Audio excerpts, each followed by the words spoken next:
আল্লাহর কোরআন সত্য, সত্য রাসূলের বাণী। ফিলিস্তিনের বিজয় নিশ্চিত একদিন হবে ইনশাল্লাহ, এটা আমরা জানি। আর ঘুমিয়ে থেকো না বিশ্বের 200 কোটি মুসলমান, একবার আল্লাহু আকবারের তাকবীরের ধ্বনি দিয়ে ময়দানে নেমেই দেখো না, ইসরাইল পালানোর জায়গা পাবে না।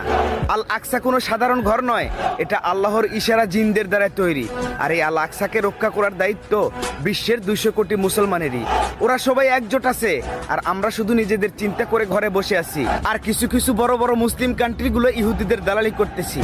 আমরা আর ঘরে বসে থাকবো না, ইসলামের জন্য যুদ্ধ করে জিহাদের ময়দানে জীবন দিতে রাজি আছি। বাঁচলে ফিলিস্তিনকে নিয়ে এই বিশ্বে বুক উঁচু করে বাঁচবো, আর নয়তো বিশ্বযুদ্ধ শুরু করে দাও, যুদ্ধ করে জীবন দিব।